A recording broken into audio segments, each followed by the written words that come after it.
স্বামীর কাছে স্ত্রী যে 4টি জিনিস পাওনা রয়েছে, যদি কোনো স্বামী তার স্ত্রীকে এই 4টি হক আদায় না করে তাহলে সে জাহান্নামে চলে যাবে। আল্লাহ রাসূল সাল্লাল্লাহু আলাইহি ওয়াসাল্লাম নিজে বলে দিয়েছেন 4টি করণীয় প্রত্যেকটা স্বামী তার স্ত্রীদের উপরে 4টি হক অবভিয়াসলি আদায় করবে। যদি আদায় না করে will go to hell fire, তারা জাহান্নামে চলে যাবে। আল্লাহ রাসূল সাল্লাল্লাহু আলাইহি ওয়াসাল্লাম নিজে বলে দিয়েছেন। হাকিম ইবনে মুআবিয়া আল কুশাইরি রাদিয়াল্লাহু তাআলা আনহু তিনি বলেন, তার বাবা আল্লাহ রাসূল সাল্লাল্লাহু আলাইহি ওয়াসাল্লামকে জিজ্ঞেস করেছেন, ইয়া রাসূলুল্লাহ, ইয়া হাবিবাল্লাহ, আমাদের স্ত্রীদের ব্যাপারে, আমাদের যাদের স্ত্রী রয়েছে, এখানে অনেকেই আছে যাদের স্ত্রী রয়েছে, তাদের স্ত্রীর ব্যাপারে কি হক রয়েছে। আল্লাহ রাসূল সাল্লাল্লাহু আলাইহি ওয়াসাল্লাম বলে দিয়েছেন, প্রতিটি স্বামীর তার স্ত্রীদের ব্যাপারে 4টি হক রয়েছে। অবভিয়াসলি এই 4টি হক আদায় করতে হবে। 2টি হচ্ছে করণীয়, 2টি বর্জনীয়। ভালো করে মনে রাখবেন।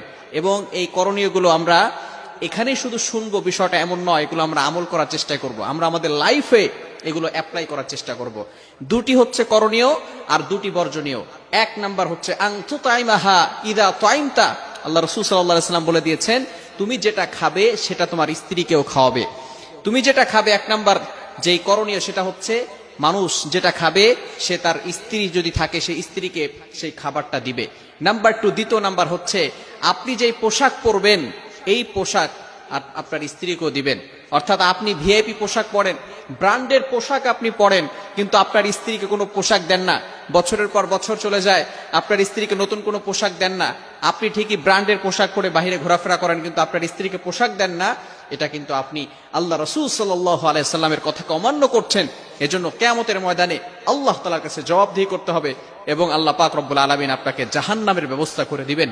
এই 2টি কাজ হচ্ছে করণীয়। 1 নাম্বার হচ্ছে আপনি যেটা খাবেন আপনার স্ত্রীকে সেটা খাওয়াবেন। নাম্বার 2, দ্বিতীয় নাম্বার হচ্ছে আপনি যেটা পড়বেন আপনার স্ত্রীকেও সেটা পড়াবেন। এই 3য় নাম্বার এবং 4র্থ নাম্বার এই 2টা হচ্ছে বর্জনীয়। ভালো করে মনে রাখবেন। 3য় নাম্বার হচ্ছে আনতুদরিবিল ওয়াজহা। আল্লাহ রাসূল সাল্লাল্লাহু আলাইহি ওয়াসাল্লাম বলে দিয়েছেন, নারীদেরকে তাদের চেহারায় আঘাত করা যাবে না। ভালো করে মনে রাখবেন, এটা খুবই বর্জনীয় কাজ। আল্লাহ রাসূল সাল্লাল্লাহু আলাইহি ওয়াসাল্লাম নিষেধ করে দিয়েছেন। অনেক স্বামী আছে তারা স্ত্রীর উপর রাগ দেখায়, তারা এতটা বদমেজাজি হয়ে যায় যে স্ত্রীর উপর আঘাত করতে থাকে। খবরদার, স্ত্রীর উপর আঘাত করবেন না। আল্লাহ রাসূল সাল্লাল্লাহু আলাইহি ওয়াসাল্লামের 11 জন স্ত্রী ছিল। আল্লাহ রাসূল সাল্লাল্লাহু আলাইহি ওয়াসাল্লাম কখনো তাদের উপর আঘাত করেন নাই। কিছু কাপুরুষ রয়েছে তারা স্ত্রীর উপর আঘাত করে। আল্লাহ রাসূল সাল্লাল্লাহু আলাইহি ওয়াসাল্লাম চেহারায় মারতে নিষেধ করে দিয়েছেন। এছাড়া কি অন্য জায়গায় আপনি মারতে পারবেন? নো। আল্লাহ রাসূল সাল্লাল্লাহু আলাইহি ওয়াসাল্লাম স্ত্রীদেরকে মারতে নিষেধ করে দিয়েছেন। এবং সব সময় মনে রাখবেন, আল্লাহ রাসূল সাল্লাল্লাহু আলাইহি ওয়াসাল্লাম নিজে বলে দিয়েছেন, বুখারী শরীফের হাদিস 5204 নম্বর হাদিসের ভিতরে আল্লাহ রাসূল সাল্লাল্লাহু আলাইহি ওয়াসাল্লাম বলে দিয়েছেন, তোমরা তোমাদের স্ত্রীদেরকে গোলামের মতো, চাকরের মতো, গরু ছাগলের মতো এমন ভাবে আঘাত করবে না। কিছু তো স্বামী তো এমন রয়েছে তারা এমন ভাবে মদ খেয়ে, গাঁজা খেয়ে তারা স্ত্রীর উপর অ্যাটাক করে, এমন ভাবে আঘাত করতে থাকে এমন যেন সে পশুর মতো ব্যবহার করতে থাকে। খবরদার, এটা কখনো করবেন না, আঘাত করা যাবে না। এবং 4র্থ নাম্বার হচ্ছে স্ত্রীকে গালিগালাজ করবেন না। ভালো করে মনে রাখবেন, অনেক মানুষ এমন আছে যারা স্ত্রীকে গালিগালাজ করে। স্ত্রীকে তো গালি দেয়ই, আবার বলে তুই খারাপ, তোর মা খারাপ, তোর 14 গোষ্ঠী খারাপ।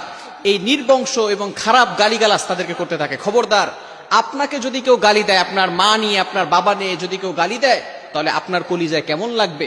যদিও সে তার, আপনার স্ত্রী, সে তার